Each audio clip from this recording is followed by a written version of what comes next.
ప్రభునందు ప్రియమైన దేవుని వాళ్ళారా, దేవుని యొక్క అత్యధికమైన కృపను బట్టి మనమంతా ఆయన సన్నిధికి వచ్చి ఉన్నాం. అందుకై దేవుని మహింపరుస్తూ ఒక నిమిషం పాటు మనం అందరము ప్రార్థన చేద్దాం. ఎక్కడున్న వాళ్ళు అక్కడ మోకరించి, దేవుడు ఈరోజు కూడా తన వాక్యం ద్వారా మనతో మాట్లాడాలని, మనం ఆయనకు సమీపస్తులుగా మారాలని, నేటి వర్తమానం ద్వారా కూడా మనలో ఉన్న లోటుపాట్లను సరి చేసుకునేలాగా దేవుడు మనకు సహాయం చేయాలని మనం ప్రార్థన చేద్దాం. దేవుని ప్రజలతో దేవుని నివాసం అనే ఈ అంశంతో ఈ 40 రోజుల ప్రయాణం జరుగుతూ ఉన్నది. అందులో భాగంగా నిర్గమకాండాన్ని మనం ధ్యానిస్తున్నాం. భూమి మీద ఉన్న నరుడు ఏ పాటివాడు, అలాంటి మనిషితో నివాసం చేయుటకు దేవుడు ఇష్టపడుతున్నాడని, ఆ మహాపరిశుద్ధుడు మన మధ్యలో నివసించుటకు ఆశపడుచుండగా, మనము ఏ రీతిగా మన హృదయాలను మార్చుకోవాలని మనల్ని మనం పరీక్షించుకుందాం. ప్రార్థనాపూర్వకంగా వాక్య ధ్యానంలోనికి ప్రవేశిద్దాం. మహాపరిశుద్ధుడైన మా ప్రియ పరలోకపు తండ్రి, మీకే స్తోత్రములు నాయన. ఈ సాయంత్రకాల సమయంలో మేమందరము మీ సన్నిధిలో చేరి మీ జీవము గల మాటలను విని నేర్చుకున్నట్టుకు వచ్చి ఉండగా మాతో మాట్లాడమని ప్రాధేయపడుచున్నాను నా ప్రభువా. మాతో నివసించాలని మీరు ఇష్టపడినంతగా మేము కూడా మీతో అటు రీతిగా నివసించాలనే ఆశ మాలో కూడా పుట్టులాగున సహాయం చేయమని ప్రార్థిస్తూ, మా ప్రభువును ప్రియరక్షకుడైన యేసుక్రీస్తు ప్రభుల వారి పేరిట ఈ కృతజ్ఞతాస్తుతి ప్రార్థన మీకే సమర్పించి ప్రార్థించి వేడుకుంటున్నాను తండ్రి, ఆమేన్. ప్రియులారా, ఈరోజు మనం కాస్త త్వరగా కూడుకున్నాం కనుక ప్రభుచితమైతే 5వ అధ్యాయము 6వ అధ్యాయం రెండింటినీ ఆలోచించడానికి ధ్యానించడానికి ముందుకెళ్దాం. అయితే 5వ అధ్యాయాన్ని పూర్తి చేసుకున్న తర్వాత 6వ అధ్యాయంలోనికి ప్రవేశించే ముందు ఈరోజు ఉత్తర ప్రత్యుత్తరాలుగా మనము 8వ అధ్యాయంలోని 15 వచనాలు చదివాము. 5వ అధ్యాయం ముగించుకున్న తర్వాత అందరము లేచి నిలబడి 8వ అధ్యాయంలో మిగిలిన వచనాలు ఏవైతే ఉన్నాయో 16 నుండి 32 వరకు మళ్ళీ లేచి నిలబడి చదువుకొని, అంటే ఇప్పుడు జరగబోయే ఈ వాక్య ధ్యానం యొక్క క్రమం అంటే ప్రభుచితమైతే 5వ అధ్యాయము 6వ అధ్యాయం రెండింటిని ముగించుకోవడానికి మనం ప్రయత్నిద్దాం. 2 అధ్యాయాలు కనుక మీరు కంటిన్యూస్గా అలానే కూర్చోవాలంటే కొంచెం ఇబ్బందిగా ఉంటుంది. కాబట్టి 5వ అధ్యాయం అయిపోయిన తర్వాత మనము లేచి నిలబడి ఆ 6వ అధ్యాయానికి ముందు మనం 8వ అధ్యాయంలో మిగిలిన వచనాలు అనగా 16 నుంచి 32 వరకు ఉన్నవి తిరిగి మళ్ళీ ఉత్తర ప్రత్యుత్తరాలుగా చదివి 6వ అధ్యాయంలోని ప్రవేశిద్దాం. So this is how it's going to be the agenda for today. చేరి వచ్చిన మీ అందరికీ ప్రభునామమున వందనాలు. మరొకసారి 5వ అధ్యాయాన్ని మనము ప్రారంభించుకుందాం. మనం ఏ భాగంలో ఉన్నాం ప్రస్తుతానికి? నిర్గమకాండాన్ని ప్రధానంగా 3 భాగాలుగా విభజించారు. ఒకటి దాసత్వం, మరొకటి విమోచన లేదా రక్షణ, 3 ప్రతిష్ఠింపబడుట లేదా ప్రతిష్ఠించుట. ప్రస్తుతానికి మొదటి భాగంలో ఉన్నాం మనం. ఈ మొదటి భాగంలో ఎన్ని అధ్యాయాలను అనుకున్నాం? మొదటి అధ్యాయం నుండి 6వ అధ్యాయం వరకు. మొదటి అధ్యాయం నుండి 6వ అధ్యాయం వరకు ఉన్న భాగాలలో మొదటి 2 అధ్యాయాలేమో మోషే గారి జననం. ఇక 3వ అధ్యాయం నుండి 6వ అధ్యాయం వరకు మోషే గారిని దేవుడు సిద్ధపరచుట, తన పరిచర్య కొరకు సిద్ధపరచుట. ఎందుకంటే ఈ అన్ని అధ్యాయాలలో నేనే ఉన్నానా ప్రభువా, వేరే వారిని ఎవరైనా చూసుకోకూడదా, నాకు మాటలు సరిగా రావు అనే మాటలు మోషే గారు మాట్లాడుతూ ఉన్నట్లు కనపడుతుంది. మొదటి అధ్యాయాన్ని 2వ అధ్యాయాన్ని పక్కన పెడితే 3 నుంచి 6వ అధ్యాయం వరకు మోషే గారు ఈ విధంగానే మాట్లాడుతుంటారు. ప్రభువా నేను సరిగా మాట్లాడలేను, ప్రభువా నా నాలుక మందంగా ఉన్నది, ఇట్లాంటివన్నీ. కాబట్టి మనల్ని మనం పరీక్షించుకుని ఏకాగ్రతతో దేవుని వాక్యాన్ని మనం విందాం. 5వ అధ్యాయం, నిర్గమాకాండం 5వ అధ్యాయం. ఎంతవరకు సాగింది ప్రయాణం మనది? ఇంతవరకు 4వ అధ్యాయంలో ఆలోచిస్తే మోషే గారు, అహరోను గారు, ఇద్దరు అన్నదమ్ములు ఇశ్రాయేలీయుల పెద్దలను సమకూర్చి దేవుడు మమ్మను పంపించి ఉన్నాడని చేసిన 3 సూచక క్రియలు, సూచనలు ఏమిటి? మొదటి సూచన, కర్రను క్రింద పడవేయగానే పాము అవుతుంది. రెండవది, ఒక చెయ్యి కుష్ఠరోగం అవుతుంది, మళ్ళీ స్వస్థపరచబడుతుంది. మూడవది, నీళ్లను పొడి నేల మీద వేస్తే రక్తంగా మారింది. దేవుడు మమ్మను పంపించి ఉన్నాడని చెప్పి పెద్దలందరినీ మొదట వారు ఒక చోట సమకూర్చడం జరుగుతుంది. ఇది 4వ అధ్యాయంలో 29వ వచనంలో ఉంటుంది. చూద్దాం ఒకసారి. 4వ అధ్యాయం 29. తర్వాత మోషే అహరోనులు వెళ్ళి ఇశ్రాయేలీయుల పెద్దలందరినీ పోగు చేసి, పిల్లలను పోగు చేసిండొచ్చుగా, యవనస్తులను పోగు చేసిండొచ్చుగా, అలా చేయక ఈ ఇద్దరు అన్నదమ్ములు పెద్దలను ఒక చోటికి పోగు చేశారు. పెద్దలనే ఎందుకు పోగు చేయాలి అని అంటే, వారు అనుభవజ్ఞులు, అనుభవం ఉన్నవాళ్ళు, జీవితంలో ఎన్నో దశలు చూసినవారు. కాబట్టి పెద్దలను పోగు చేసి వారి ద్వారా సమాజానికి సందేశం అందించాలని ఒక క్రమాన్ని పాటిస్తున్నారు. అంటే ఒక దేశంలో ఏదైనా మార్పు జరగాలి అని అంటే ఎవరి అవసరం ఎక్కువగా ఉంటుంది అని ఆలోచిస్తే, నడిపించే విషయంలో, లీడర్షిప్ విషయంలో పెద్దలు అనేవారు చాలా అవసరం. పెద్దలు లేకపోతే క్రమం తప్పే అవకాశం ఉంది అని ఆ కాలంలోనే భావించారు కనుక వారు పెద్దలను పిలిచి అన్ని విషయాలు చెప్పడం జరిగింది. కాబట్టి మంచి నిర్ణయాలు తీసుకునేటప్పుడు ఎవరు ముందుగా ఒక సమాజంగా కూడుకోవాలి అని అంటే పెద్దలు సమాజంగా కూడుకోవాలనేది అర్థమవుతుంది ఇక్కడ. తర్వాత 30వ వచనంలో, యెహోవా మోషేతో చెప్పిన మాటలని అహరోను వివరించి జనుల ఎదుట ఆ సూచక క్రియలను చేయగా జనులు నమ్మిరి. నమ్మడంతో పాటుగా 31వ వచనంలో వారికి ఎంతో సంతోషకరమైన వార్త. ఏమిటా సంతోషకరమైన వార్త? 31వ వచనంలో, యెహోవా ఇశ్రాయేలీయులను చూడవచ్చి తమ బాధను కనిపెట్టినను మాట జనులు విని తల వంచుకొని నమస్కారము చేసిరి. అలా ఇశ్రాయేలీయుల ప్రజలందరికీ దేవుడు మమ్మును విడిపించడానికి వచ్చాడు. దేవుడు మమ్మును ఐగుప్తు యొక్క బానిసత్వంలో నుండి విడిపించడానికి వచ్చాడు. ఇక మీదట ఈ వెట్టి చాకిరి, ఈ బరువులు మోయటం, ఇటుకలు చేయటం, ఈ అన్ని బాధల్లో నుండి దేవుడు మమ్మను విడిపించడానికి వచ్చాడు. మా మీద మోపబడిన ఈ భారం ఏదైతే ఉందో ఆ భారం నుండి దేవుడు మమ్మల్ని విడిపించడానికి వచ్చాడనే వార్త వినగానే దేవునికి వీరు ఏం చేస్తున్నారట? నమస్కారం చేస్తున్నారు. ఈ మాట వింటుంటే మనకు ఎక్కడో ఒక విషయం గుర్తు రావాలి. ఇశ్రాయేలు ప్రజలందరికీ దేవుడు దిగే వచ్చాడు మిమ్మల్ని రక్షించడానికి అనే మాట వినపడినప్పుడు ఈ మాట వారి చెవులలో ఎలా వినపడి ఉండాలి? ఈ ప్రజలందరికీ కలుగబోవు మహా సంతోషకరమైన సువర్తమానము మోషే గారు మోసుకొని రావటం జరిగింది. ఎందుకు ఈ ప్రజలందరికీ కలుగబోవు మహా సంతోషకరమైన సువార్త అని దాన్ని పిలవచ్చు? దాసత్వంలో నుండి విడిపించబడుతున్నారు. వారి మీద ఉంచబడిన భారం నుంచి విడిపించబడుతున్నారు. దీనినే క్రొత్త నిబంధనకు వచ్చిన తర్వాత లూకాసు వార్తలో, లూకాసు వార్తేనా 2వ అధ్యాయం, లూకాసు వార్త 2వ అధ్యాయంలో గొర్రెల కాపరులతో దేవదూత మాట్లాడుతూ 2వ అధ్యాయము 8వ వచనం నుండి, ఆ దేశంలో కొందరు గొర్రెల కాపరులు పొలములో ఉండి రాత్రివేళ తమ మందను కాచుకొనుచుండగా ప్రభువు దూత వారి యొద్దకు వచ్చి నిలిచెను. ప్రభువు మహిమ వారి చుట్టూ ప్రకాశించినందున వారు మిక్కిలి భయపడిరి. అయితే ఆ దూత, భయపడకుడి, మహా సంతోషకరమైన సువర్తమానము నేను మీకు తెలియజేయుచున్నాను. మహా సంతోషకరమైన సువర్తమానం. ఎందుకు అది మహా సంతోషకరమైన సువార్త?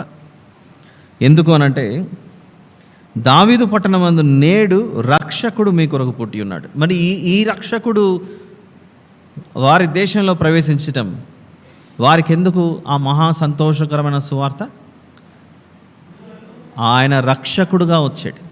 పాప భారమును, వారు పాపం అనే దాసత్వంలో ఉంటే విడిపించడానికి దిగి వచ్చిన ఆ ప్రభు, ఆ దేవుడు, అది వారికి సంతోషకరమైన వార్తగా మారింది.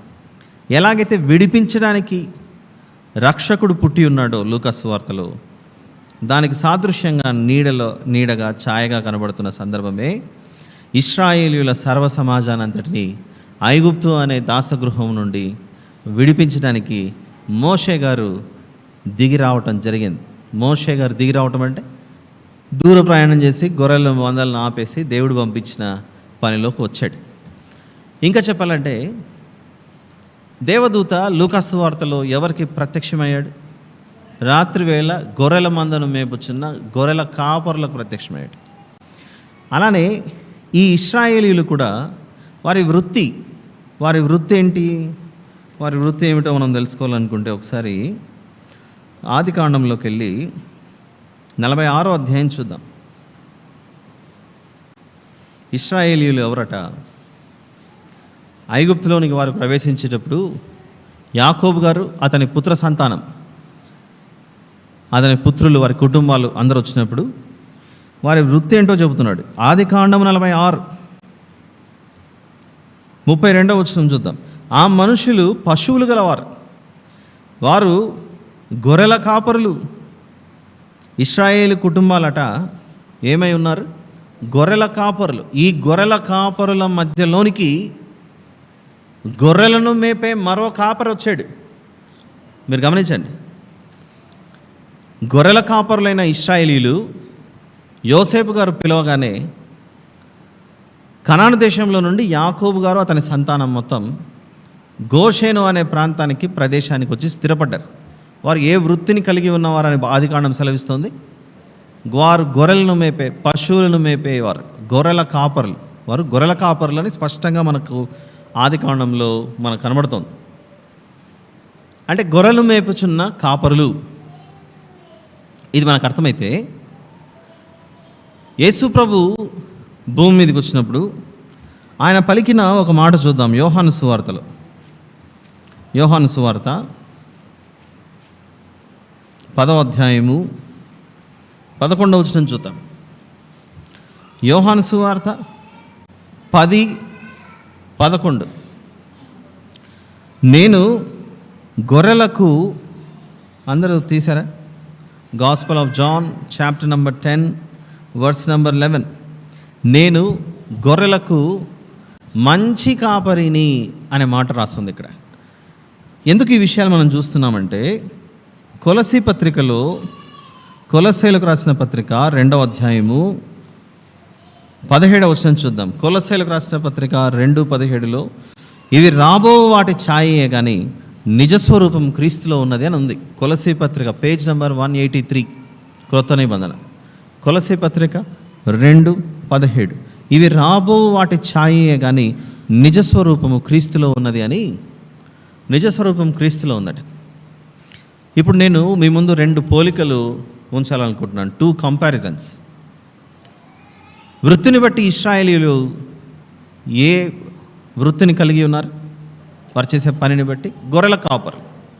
మోషే గారిని నిర్గమాకాండం 3వ అధ్యాయంలో దేవుడు మండుచున్న పొదలో వారికి ఆయనకు ప్రత్యక్షమైనప్పుడు మోషే గారు ఏ పనిని చేస్తున్నాడు అక్కడ? ఆయన గొర్రెలుగా వస్తున్నాడు. గొర్రెలు మేపుచు అరణ్యంలో తిరుగుతుంటే మోషే మోషే అని పిలిచి, ఏమి నా ప్రభువా, చిత్తం ప్రభువా అనేసరికి నువ్వు వెళ్ళాలి ఐగుప్తుగా పంపించాడు.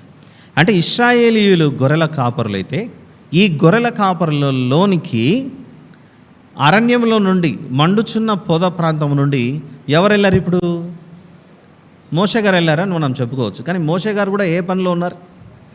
గొర్రెల కాపరే. గొర్రెల కాపరుల మధ్యలోనికి మరో గొర్రెల కాపరు వెళ్ళాడు, అంతే కదా. ఇశ్రాయేలీయులు గొర్రెల కాపరులైతే మోషే గారు కూడా గొర్రెల కాపరైతే దేవుడు ఇశ్రాయేలీయులను నడిపించుటకు అరణ్యంలో నుండి మరో గొర్రెల కాపరిని పంపించాడు. ఇది మనం అర్థం చేసుకోగలిగితే యేసు ప్రభువు పుట్టినప్పుడు లూకాసు వార్త 2వ అధ్యాయంలో దేవదూత గొర్రెల కాపరులకు ప్రత్యక్షమై ఇదిగో దావీదు పట్టణమందు నేడు రక్షకుడు మీ కొరకు పుట్టి ఉన్నాడు అని గొర్రెల కాపరులకు దేవదూత ప్రభువును గూర్చి మహా సంతోషకరమైన సువార్త అనే విషయం చెప్పాడు దేవుని దూత. లూకాసు వార్త 2లో చదువుకున్నాగా. లూకాసు వార్త 2లో ఎవరికి ప్రత్యక్షమయ్యాడు దేవదూత? లూకాసు వార్త 2:8 వచనం నుండి, ఆ దేశంలో కొందరు గొర్రెల కాపరులు పొలములో ఉండి రాత్రివేళ తమ మందను కాచుకొనుచుండగా ప్రభువు దూత వారి యొద్దకు వచ్చి నిలిచెను. ప్రభువు మహిమ వారి చుట్టూ ప్రకాశించినందున వారు మిక్కిలి భయపడరి.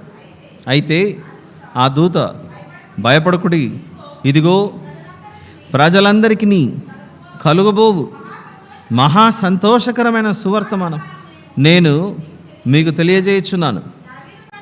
దావీదు పట్టణమందు నేడు రక్షకుడు మీ కొరకు పుట్టి ఉన్నాడు. ఈయన ప్రభువైన క్రీస్తు అని దావీదు పట్టణమందు నేడు రక్షకుడు మీ కొరకు పుట్టి ఉన్నాడని గొర్రెల కాపరులకు సువార్త అందింది. అయితే పుట్టిన ఈయన అనగా మన రక్షకుడైన యేసు ప్రభు అన్న మన దేవుడు పెరిగి పెద్దవాడే యోహాను సువార్త 10వ అధ్యాయంలో ఒక మాట అన్నాడు. ఏమన్నాడు? నేను గొర్రెలకు మంచి కాపరిని అనే మాట అంటున్నాడు. అంటే యేసు ప్రభు కూడా ఇప్పుడు ఏమై ఉన్నాడు? He's a good shepherd. He is the good shepherd. చెప్పాలంటే గొర్రెలకు మంచి కాపరి. ఎలాగైతే యేసు ప్రభు మన క్రొత్త నిబంధనలో గొర్రెలకు మంచి కాపరిగా కనబడుతున్నాడో, ఇశ్రాయేలీయులనే ఆ మందకు మోషే గారిని దేవుడు పిలిచి వారికి ఏ విధంగా నియమించాడు? ఒక మంచి కాపరి ఆత్మరూపిగా దేవుడు ఉంటే దేవుని ఆధ్వర్యంలో మోషే గారి చేత కదిలింపబడుతున్న మంద ఇది. అందుకే మోషే గారు అంటారు ద్వితీయోపదేశ కాండము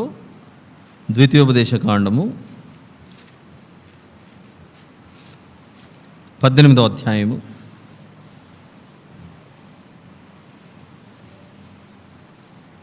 18వ అధ్యాయము 17వ వచనం నుండి చూద్దాం. చదవండి సిస్టర్. మరియు యెహోవా నాతో ఇట్లా, నేను వారు చెప్పిన మాట మంచిది, వారి సహోదరుల నుండి నీ వంటి ప్రవక్తను వారి కొరకు పుట్టించదను, అతని నోట నా మాటలు నుంచుదును, నేను అతని ఆజ్ఞాపించినది యావత్తును అతడు వారితో చెప్పును, అతడు నా నామమున చెప్పు నా మాటలను వినని వానిని దాని గురించి విచారణ చేసేదను అని రాయబడింది. ఇక్కడ ఏముంది? వారి సహోదరుల నుండి నీ వంటి ప్రవక్తను వారి కొరకు పుట్టించేదను. మోషే, నీలాంటి ప్రవక్త మరొకరు రాబోతున్నారు,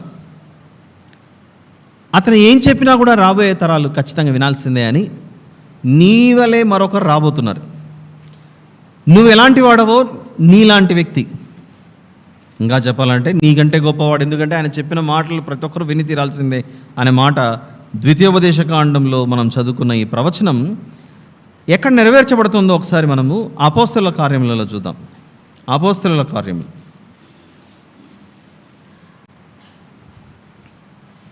3వ అధ్యాయం. యేసు ప్రభువును గురించి పేతురు గారు మాట్లాడుతూ అపోస్తలుల కార్యములు 3వ అధ్యాయంలో 22వ వచనంలో, అపోస్తలుల కార్యములు 3:22లో మోషే ఇట్లా, నేను ప్రభువైన దేవుడు నా వంటి ఒక ప్రవక్తను మీ సహోదరుల నుండి మీ కొరకు పుట్టించును, ఆయన మీతో ఏమి చెప్పినను అన్ని విషయములలో మీరు ఆయన మాట వినవలెను, ఆ ప్రవక్త మాట విననివాడు ప్రజల్లో ఉండకుండా సర్వనాశనమగుననెను. ఈ మాటను మోషే గారు ముందుగానే తెలియజేశారు అని ఇక్కడ పేతురు గారు మాట్లాడుతున్నారు. నా వంటి ప్రవక్త, కంపారిజన్ ఎంత బాగుంది చూడండి. ఇశ్రాయేలీలు గొర్రెల కాపరులైతే మరొక గొర్రెల కాపరిని అరణ్యంలో నుండి దేవుడు పంపించాడు, మోషే గారిని. అలానే దావీదు పట్టణమందు నేడు రక్షకుడు మీ కొరకు పుట్టి ఉన్నాడు అన్న మాట అక్కడ గొర్రెల కాపరులకు ప్రత్యక్షమైతే, ఆ పుట్టినటువంటి ఆయన మరియమ్మ గర్భాన పెరిగి పెద్దవాడైన తర్వాత అంటున్నాడు, నేనే మంచి కాపరిని, నేనే గొర్రెలకు మంచి కాపరిని. ఆనాడు మోషే మిమ్మల్ని ఐగుప్తు అనే బానిసత్వంలో నుండి తీసుకొని బయటకు తీసుకొచ్చాడు. నేను వచ్చినది పాపం చేయు ప్రతివాడు పాపం నాకు దాసుడు అందులో నుండి విడిపించడానికి రక్షకునిగా నేను వచ్చాననేది ఒక అద్భుతమైన కంపారిజన్, ఇది పోలిక.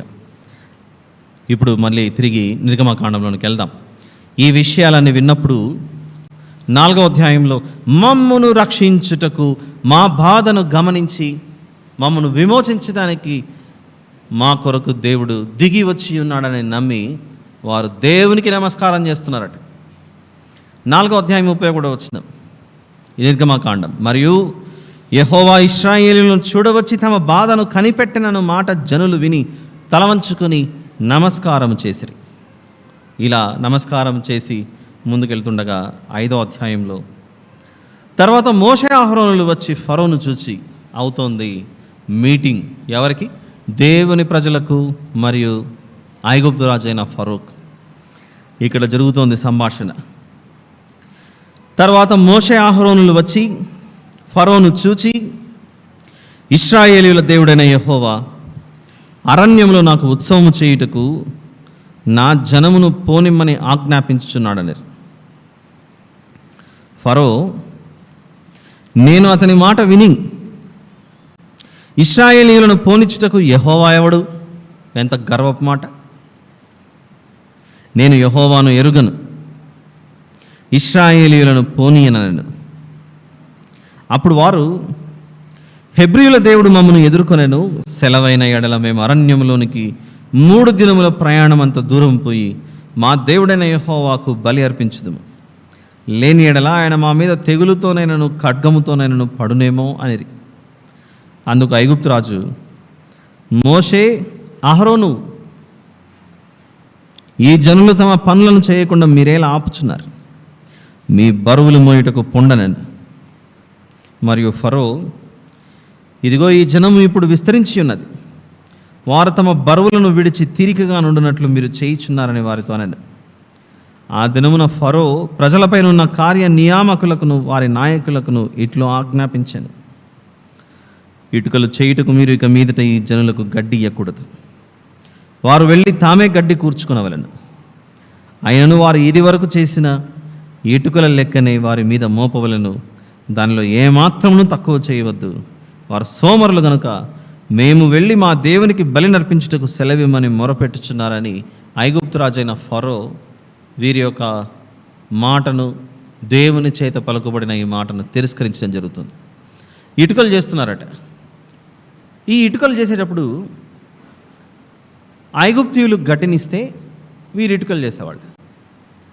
ఎప్పుడైతే మోషే గారు మరియు అహరోన్ గారు ఇద్దరు వెళ్ళి మా దేవుడు మాకు ప్రత్యక్షమై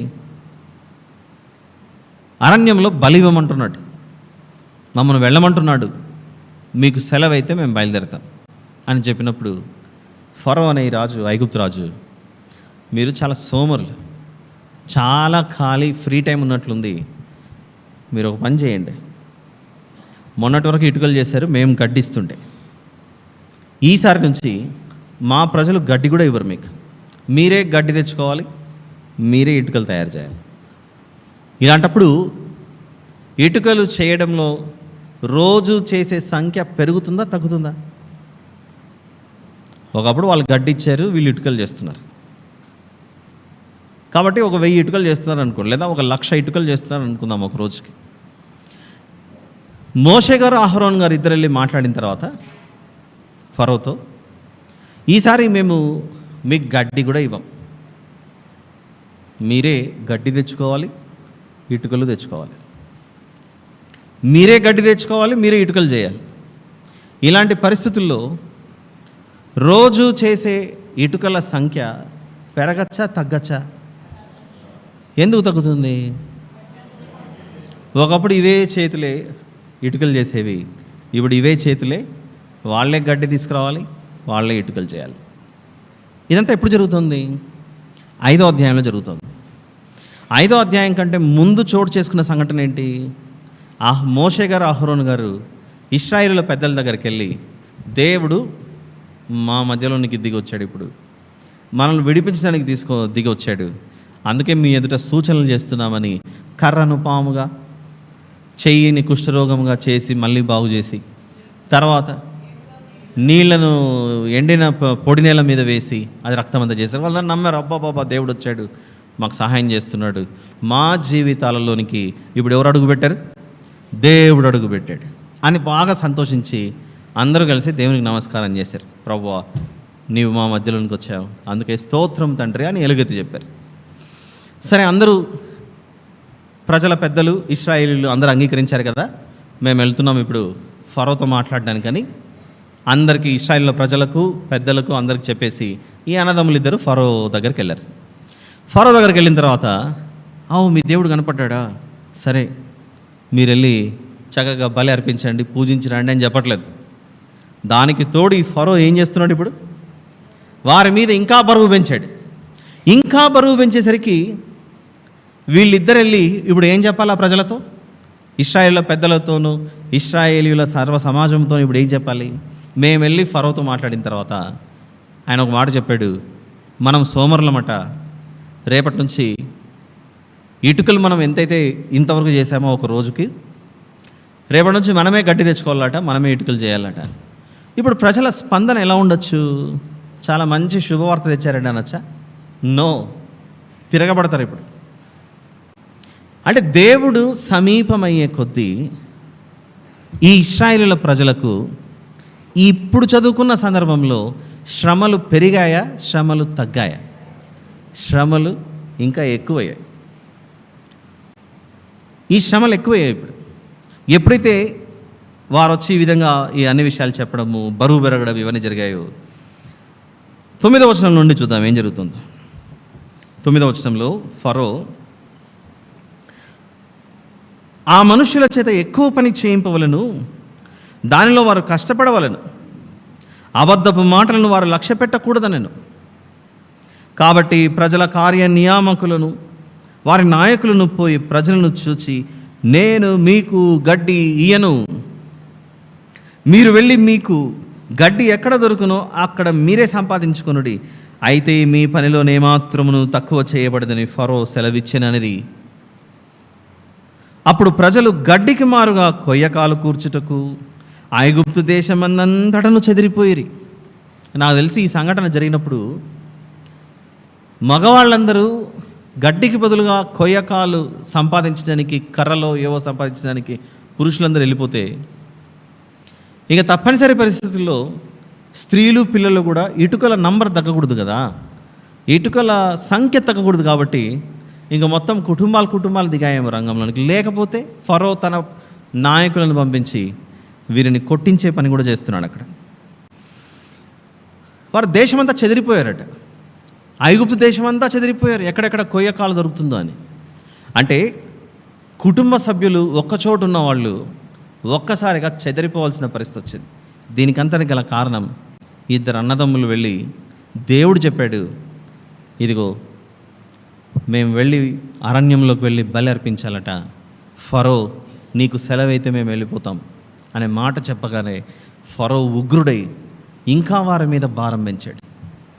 ఇప్పుడు దేవుని బిడ్డలుగా ఇశ్రాయేలు జనాంగంగా పిలువబడుతున్న వారు ఎవరి మీద కోపం పెంచుకుంటారు? ఇప్పుడు ఫరో మీదనా, ఈ మోషే అహరోనులను వీరిద్దరి మీదనా? మీరు వచ్చారు, మా బరువు తగ్గిస్తామని మాట చెప్పి మీరు ఇంకా ఎక్కువ పెంచారు. ఇప్పుడు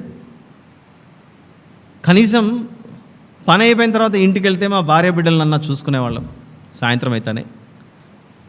మీ అన్నదమ్ములు ఇద్దరు చేసిన పని వల్ల మేము ఈరోజు దేశమంతా చెదిరిపోయి ఒకరికొకరం కనీసం సమీపంగా ఉండేవాళ్ళము, ఇప్పుడు అది కూడా లేకుండా పోయింది అని ప్రజలందరూ వీరి ఇద్దరి మీద, అన్నదమ్ముల మధ్య మంచి చేయడానికి అడుగు ముందుకు వేస్తే ఈ ఇద్దరికి ఏమెదురవుతుంది?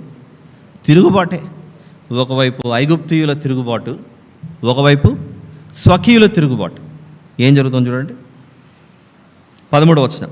మరియు కార్య నియామకులు వారిని త్వరపెట్టి గడ్డి ఉన్నప్పటి వలనే ఏనాటి పని ఆనాడే ముగించుడండి. ఫరో కార్య నియామకులు తాము ఇశ్రాయేలీయులలో వారి మీద ఉంచిన నాయకులను కొట్టి, ఎప్పటి వలె మీ లెక్క చొప్పున ఇటుకలను నిన్న నేడు మీరు ఎలా చేయించలేదని అడుగగా, అంటే పనులు చేసే వాళ్ళ మీద ఇశ్రాయేలీయులలో కొందరు పెద్దలను వారి మీద నియమించారు. అంటే వీరి ఆర్గనైజేషన్ సిస్టమ్ ఎలా ఉంది? ఫరో నుంచి ఆర్డర్స్ ఎవరు తెచ్చుకుంటున్నారు? ఐగుప్తీయులు. ఈ ఐగుప్తీయులు వచ్చి ఇశ్రాయేలీయులలో ఎవరో నాయకులు, కార్యనిర్వాహకులు ఉంటే వారికి అప్పచెప్తే ఈ ఇశ్రాయేలీయుల కార్యనిర్వాహకులు ఇశ్రాయేలు ప్రజలతో పని చేయించాలి. ఈ ఐగుప్తీయులు వచ్చి మీ ప్రజల చేత మీరు ఎందుకు ఆ లెక్క సంపూర్తి చేయలేదు? రోజు చేసినట్లే నిన్న నేడు లెక్క తగ్గింది, కారణం ఏంటని ఈ కార్యనిర్వాహకులను ఈ పనులు పూర్తి చేయడానికి కార్యనియామకులు వారిని త్వరపెట్టి, అక్కడ చూడండి ఏం రాస్తుందో 14వ వచనంలో, ఫరో కార్యనియామకులు తాము ఇశ్రాయేలీయుల వారి మీద ఉంచిన నాయకులను కొట్టి, నాయకులనే కొడుతున్నారట వీళ్ళు. ఎప్పటి వలె మీ లెక్క చొప్పున ఇటుకలను నిన్న నేడు మీరు ఎలా చేయించలేదని అడుగగా, ఇశ్రాయేలీయుల నాయకులు ఫరో యుద్ధకు వచ్చి, తమ దాసుల ఎడల తమరు ఎందుకు ఇట్లు జరిగించున్నారు? అయ్యా ఫరో రాజా, మహారాజా, నీవెందుకు మా అట్లా అంత కఠినంగా ప్రవర్తిస్తున్నావు? ఏమైంది నీకు అని అడిగితే వాళ్ళు అడుగుతున్నారు అక్కడ, తమ దాసులకు గడ్డినివ్వట్లేదు మీరు, అయితే ఇటుకలు చేయుడని మాతో చెప్పుచున్నారు, చిత్తగించుము, మీకేమైనా ఇది న్యాయం అనిపిస్తుందా? వారు తమరి దాసులను కొట్టుచున్నారు, అయితే తప్పిదము తమరి ప్రజల యందే ఉన్నది అని మొరపెడుతున్నారట. అయ్యా రాజా, మొన్నటి వరకు మీరు గడ్డినిచ్చారు, ఇప్పుడు గడ్డి కూడా ఇవ్వట్లేదు, దానికి తోడు మీరు మమ్మల్ని ఇంకా కొడుతున్నారు, మేము దెబ్బలు తినాలా, పని చేయాలా? తప్పిదం మా వైపు ఉందా, మీ వైపు ఉందా, ఒకసారి ఆలోచించండి అని ఫరోతో ఇశ్రాయేలు నాయకులు అన్నప్పుడు 17వ వచనం, అయ్యో ఇట్లా జరుగుతుందా అని అధికారం అర్థం చేసుకుంటాడని వీళ్ళు అనుకున్నారు. అలా జరగక 17వ వచనంలో, అందుకతడు మీరు సోమరులు, అందుచేత మేము వెళ్ళి యెహోవాకు బలి నర్పించుటకు సెలవిమ్మని మీరు అడుగుచున్నారు.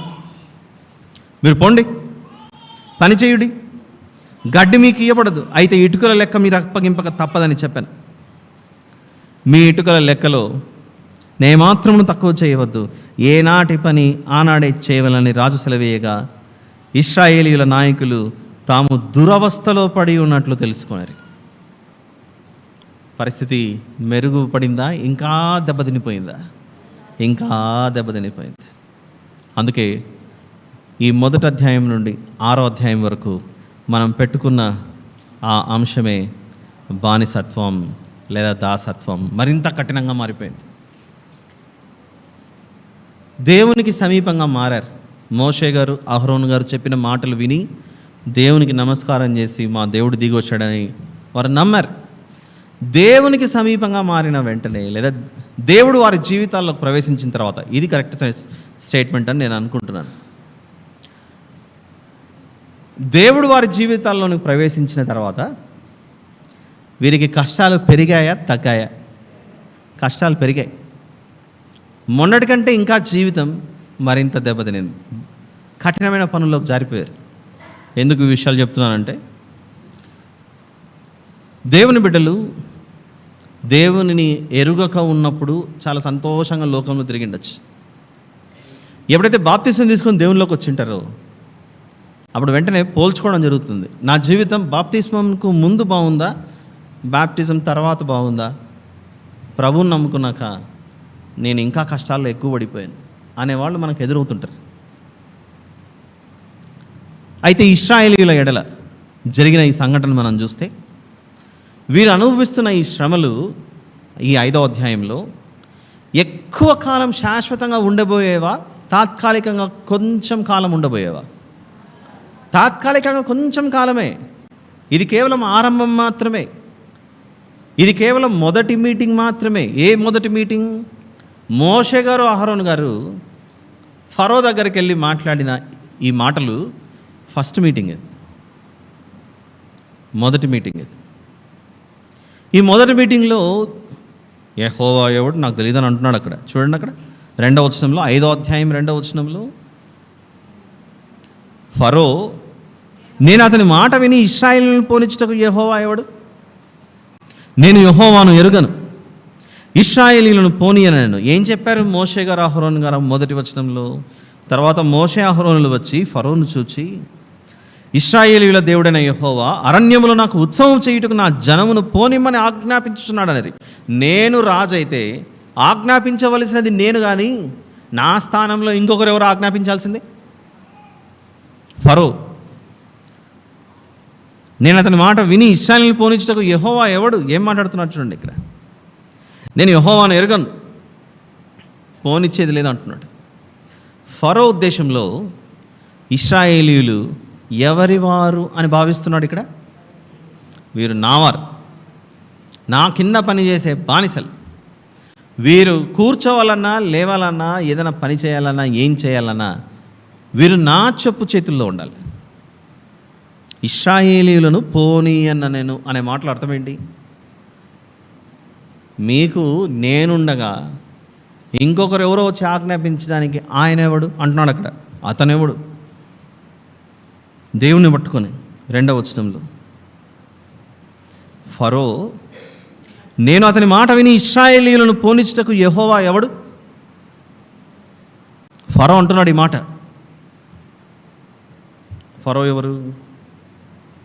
ఐగుప్తు దేశానికి రాజు. సరే, కొద్దిసేపు ఇక్కడ మనం చిన్న పాజ్, ఒక చిన్న స్టాప్ చేసి ఐగుప్తు దేశం అనేది ఎలా వచ్చింది అని మీకు ప్రారంభంలో చెప్పా. ఎవరు ఈ ఐగుప్తీయులు? గుర్తుందా? నోవాహు గారి కుమారుడైన హాములో నుండి వచ్చినటువంటి జనాంగం. ఆదికాండము 10వ అధ్యాయంలో 6వ వచనంలో హాము కుమారులు కూషు, మిస్రాయిము అనే మాట రాయబడింది అక్కడ. మిస్రాయిముకే గ్రీకు దేశంలో, గ్రీకు భాషలో ఐగుప్టాస్ అని రాయబడింది అని విన్నాను. AIGYPTOS. తెలుగులో అది ఐగుప్తుగా, ఇంగ్లీష్లో ఈజిప్ట్గా పిలువబడిందని మనం మొదట్లో చాలా కాలం క్రితం చూసాం. చాలా కాలం క్రితం, 3-4 ఏళ్ళు కాదు, ఒక 3-4 రోజుల క్రితం. ఓకే, ఎవరి కుమారులు ఈ ఐగుప్తీయులు? హాము కుమారులు. హాము అను ఈ వ్యక్తి ఎవరి కుమారుడు? నోవాహు గారి కుమారుడు. నోవాహు గారికి దేవుడిచ్చినటువంటి బిరుదే, ఈ తరంలో నీవు నీతిమంతుడుగా కనబడుచున్నావని నోవాహు గారిని దేవుడు ఓడలోనికి ఎక్కించి, తన 3 కుమారులను ఎక్కించి, కోడలను ఎక్కించి, భార్యను కూడా మొత్తం 8 మందిని రక్షిస్తాడు.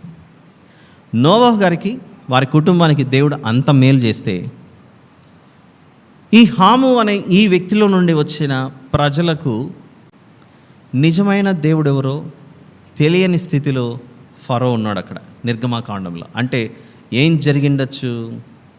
పితరుల కాలంలో, అంటే నోవాహు గారి కాలంలో సర్వశక్తి గల దేవుడు ఎవరో తెలుసు, కానీ తరాలు మారిన తర్వాత ఆ ఇంట్లో ఉన్న మనుషులు దేవుని సంపూర్ణంగా ఎరుగలేకపోయారు. కొందరు మాత్రమే తెలుసుకున్నారు, మరి కొందరు దూరం అయిపోయారు. ఆ రోజు ఓడలోనికి ప్రవేశించిన 3 కుమారులలో హాము అనే వ్యక్తి ప్రవేశించలేదా? హాము అనే వ్యక్తి ప్రవేశించినప్పుడు తరతరాలు ఈ విషయం చెప్పాలిగా. ఏ విషయం?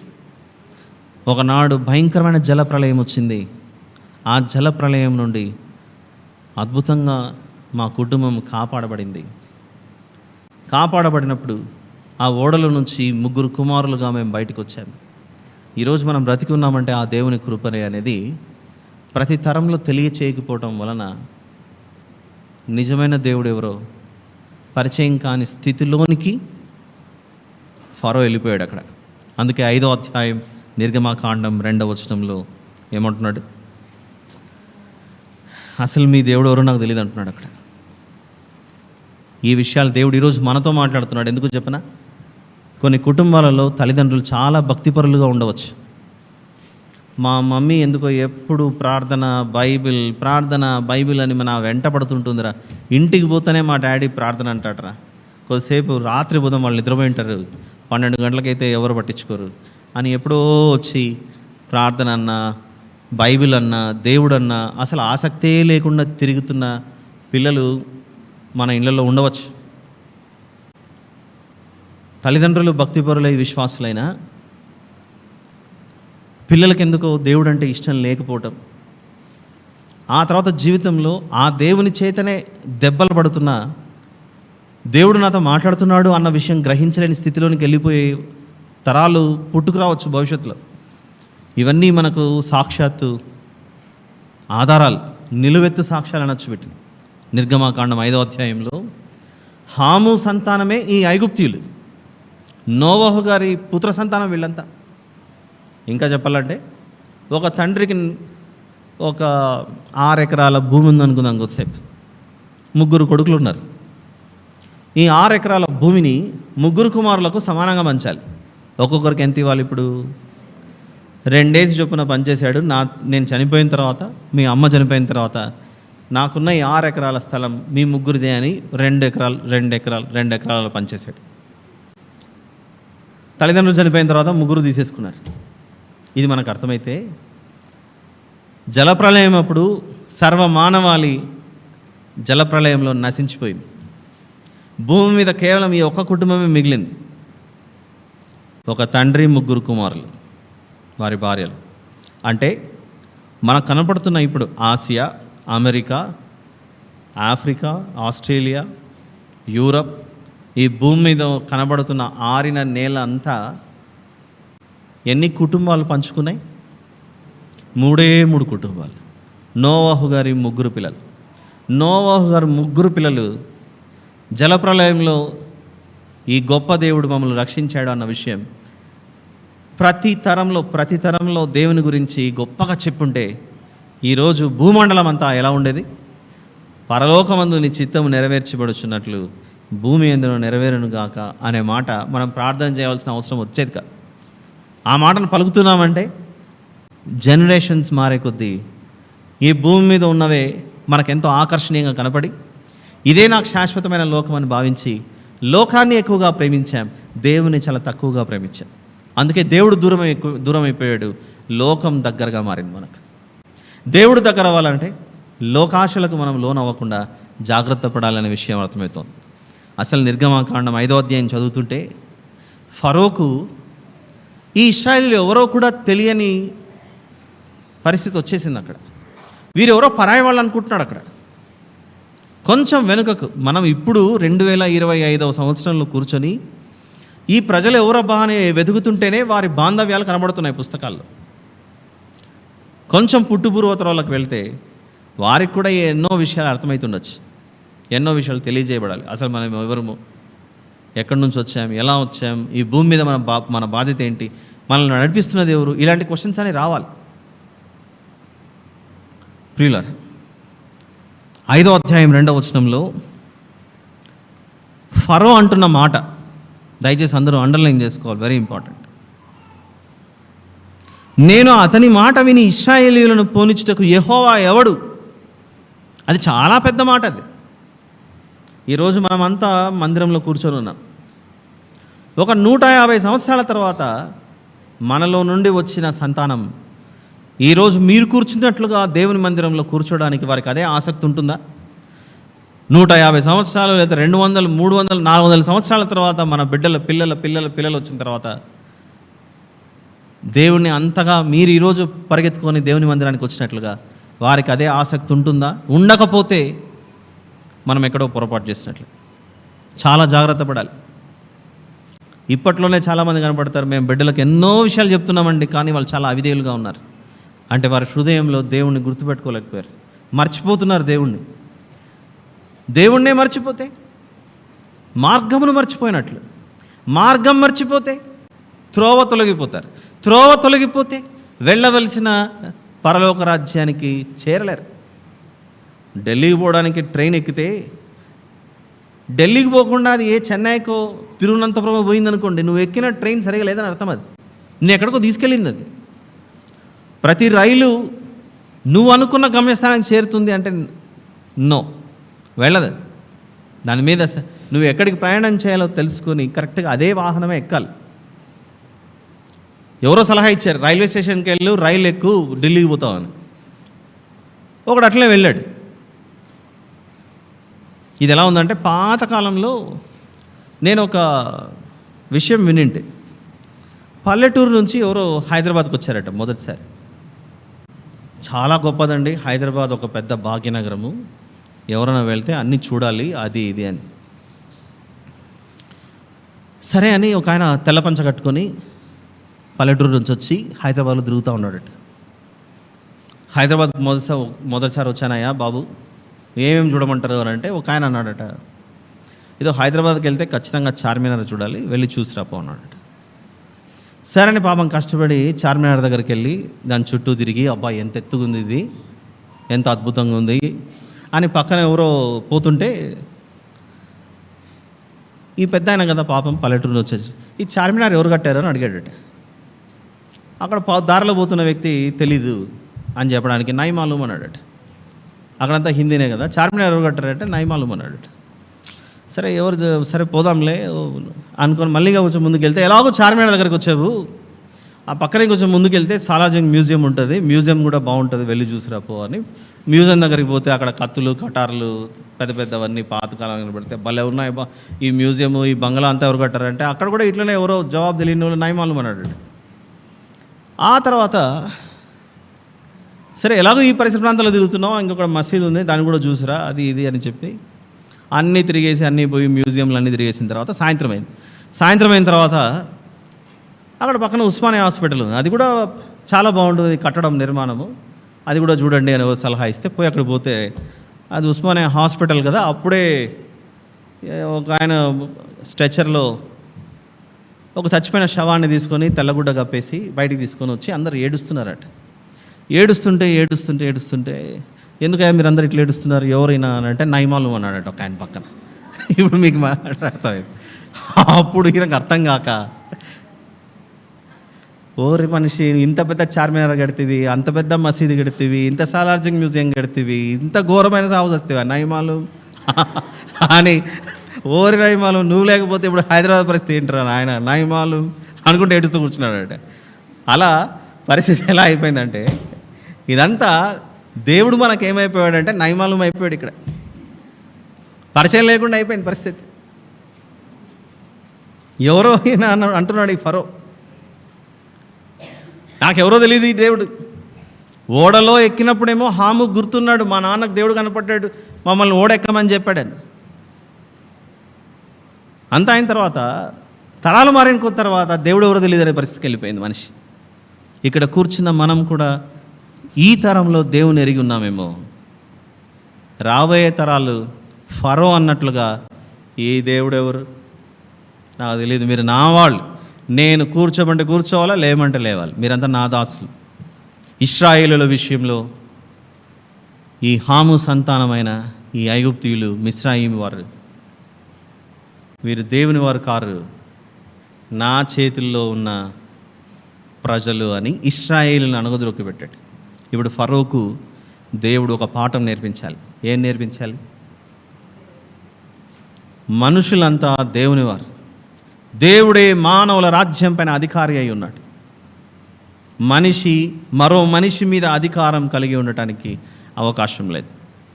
నేను ఎవరిని నియమిస్తే వారు పరిపాలించాలి, నేను ఎవరిని తొలగిస్తే వారు తొలగిపోయి మరొకరు రావాలి. ఇప్పుడు వీరు నావారు అని చెప్పాలని అంటే ఫరోకు బుద్ధి చెప్పాలి. వింటున్నాడు ఈ గర్వపు మాటలు, ఈ అహంకారపు మాటలన్నీ దేవుడు వింటున్నాడు. ఎందుకు వింటున్నాడు? ఆయన పేరే యెహోవా. అలా ఫరో నేను అతని మాట విని ఇశ్రాయేలీలను పోనిచ్చుటకు యెహోవా ఎవడు అన్నప్పుడు అక్కడ మోషే గారితోనూ అహరోను గారితోనూ ఎవరు ఉన్నారు? అక్కడ ఉన్నవాడు అని చెప్పిన దేవుడు వారి మధ్యలో ఉండి నువ్వు నా గురించి నేనెవరని అంటావా అని దేవుడు అక్కడ వింటూ ఉన్నాడు. అక్కడ వింటూ ఉండగా ఫరో మీకు గడ్డి ఇచ్చేది లేదు, మీరే ఇటుకలు చేయాలి, మీరే గడ్డి తెచ్చుకోవాలి. 19వ వచనం చూద్దాం, 5వ అధ్యాయం 17 నుండి చూద్దాం. అందుకు అతడు మీరు సోమరులు అందుచేత మేము వెళ్ళి యెహోవాకు బలి నర్పించుటకు సెలవిమ్మని మీరు అడుగుతున్నారు. మీరు పొండి పనిచేయుడి, గడ్డి మీకు ఇవ్వబడదు, అయితే ఇటుకల లెక్క మీరు అప్పగింపక తప్పదని చెప్పాను. మీ ఇటుకల లెక్కలో ఏమాత్రమును తక్కువ చేయవద్దు, ఏనాటి పని ఆనాడి చేయవలని రాజు సెలవేగా ఇశ్రాయేలీల నాయకులు తాము దురవస్థలో పడి ఉన్నట్లు తెలుసుకునేది. వారు ఫరో యొద్ద నుండి బయలుదేరి వచ్చుచు తమను ఎదుర్కొనుటకు దారిలో నిలిచి ఉన్న మోషే అహరోనులను కలుసుకొని, యెహోవా మిమ్ము చూచి న్యాయము తీర్చునుగాక, ఫరో ఎదుటను అతని దాసుల ఎదుటను మమ్మును అసహ్యులనుగా చేసి మమ్ము చంపుటకే వారి చేతికి ఖడ్గమిచ్చితరని వారితో అనగా, మోషే యెహోవా యొద్దకు తిరిగి వెళ్ళి ప్రభువా, ప్రభువా అనే పదాన్ని హెబ్రీ భాషలో వేరే పదంతో చేర్చారని చెప్పాను ఒకప్పుడు, గుర్తుందా? అదోనాయ్ అని చెప్పానా? మొన్న చెప్పాను కదమ్మా, 2-3 రోజుల క్రితం. అదోనాయ్ ఉన్నవాడు అనే తెలుగు పదానికి యెహోవా అని కనబడుతుంటే, ప్రభువా అనే తెలుగు ఎక్స్ప్రెషన్కి ఇంగ్లీష్లో లార్డ్ అయితే హెబ్రీ భాషలో అదోనాయ్ అని పిలిచారు. మోషే యెహోవా యొద్దకు తిరిగి వెళ్ళి, ప్రభువా, నీవేళ ఈ ప్రజలకు కీడు చేసితివి, నన్నేలా పంపితివి? నేను నీ పేరట మాట్లాడుటకు ఫరో యొద్దకు వచ్చినప్పటి నుండి అతడు ఈ జనులకు కీడే చేయుచున్నాడు, నీ జనులను నీవు విడిపింపను లేదనను. ఇది కేవలం ఆరంభం మాత్రమే, ముగించబడలేదని దేవుడు ఓపికతో వింటున్నాడు. కానీ ప్రజల స్పందన ఎలా ఉంది? మమ్మను దేవుడు మోషే అహరోనులు వెళ్ళి అలా మాట్లాడితే వెంటనే వీళ్ళు ఇతను పంపించేస్తాడులే అని వీళ్ళు అనుకుంటున్నారు. వీళ్ళ ఎక్స్పెక్టేషన్స్ వేరు. వీళ్ళు అనుకుంటున్నది ఒకటి, జరుగుతున్నది ఒకటి. అలానే దేవునిలోనికి వచ్చిన తర్వాత మాకంతా మేలే జరుగుతుందని మనం అనుకుంటాం, కానీ మొత్తం రివర్స్ అవుతుంటుంది మన జీవితంలో. అయితే ఈ తాత్కాలికమైన శ్రమలు కేవలం కొద్ది కాలమే అని ఓపికతో ఉంటే దేవుడు మనకు దయచేయబోయే గొప్ప విమోచన చాలా గొప్పది. హెబ్రీలకు రాసిన పత్రికలో 12వ అధ్యాయంలో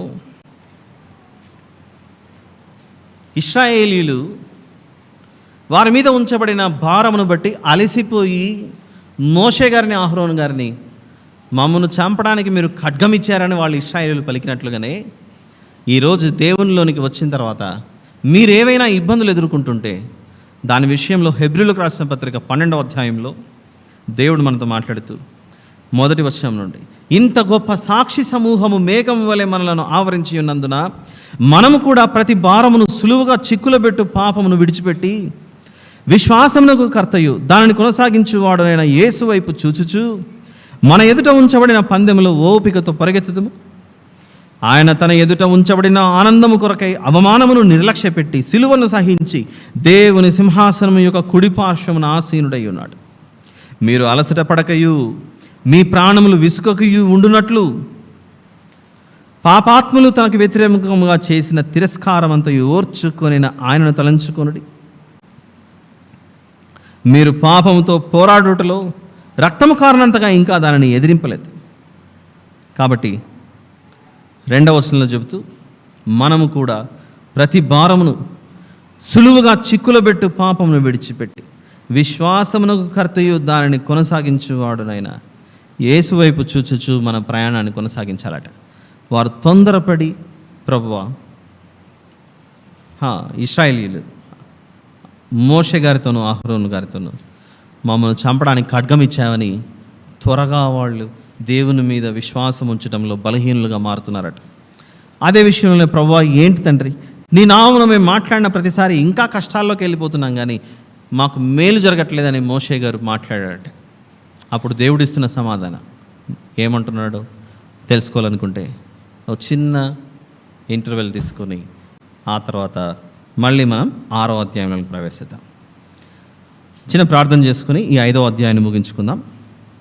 ప్రార్థన అయిన తర్వాత మనం అందరము లేచి నిలబడి ఒక చిన్న పాట పాడుకొని ఉత్తర ప్రత్యుత్తరాలుగా 8వ అధ్యాయంలోని 16వ వచనం నుండి 32వ వచనం వరకు కూడా పూర్తి చేసుకొని, ఈ టైంలో ఎవరికైనా ఏమైనా రీఫ్రెష్ అవ్వాలనుకుంటే ఒక చిన్న గ్యాప్లో మీరు బ్రేక్ తీసుకొని ఒక 10-15 మినిట్స్ తర్వాత తిరిగి మళ్ళీ మనం 6వ అధ్యాయాన్ని ప్రారంభించుకుందాం. చిన్న ప్రార్థన.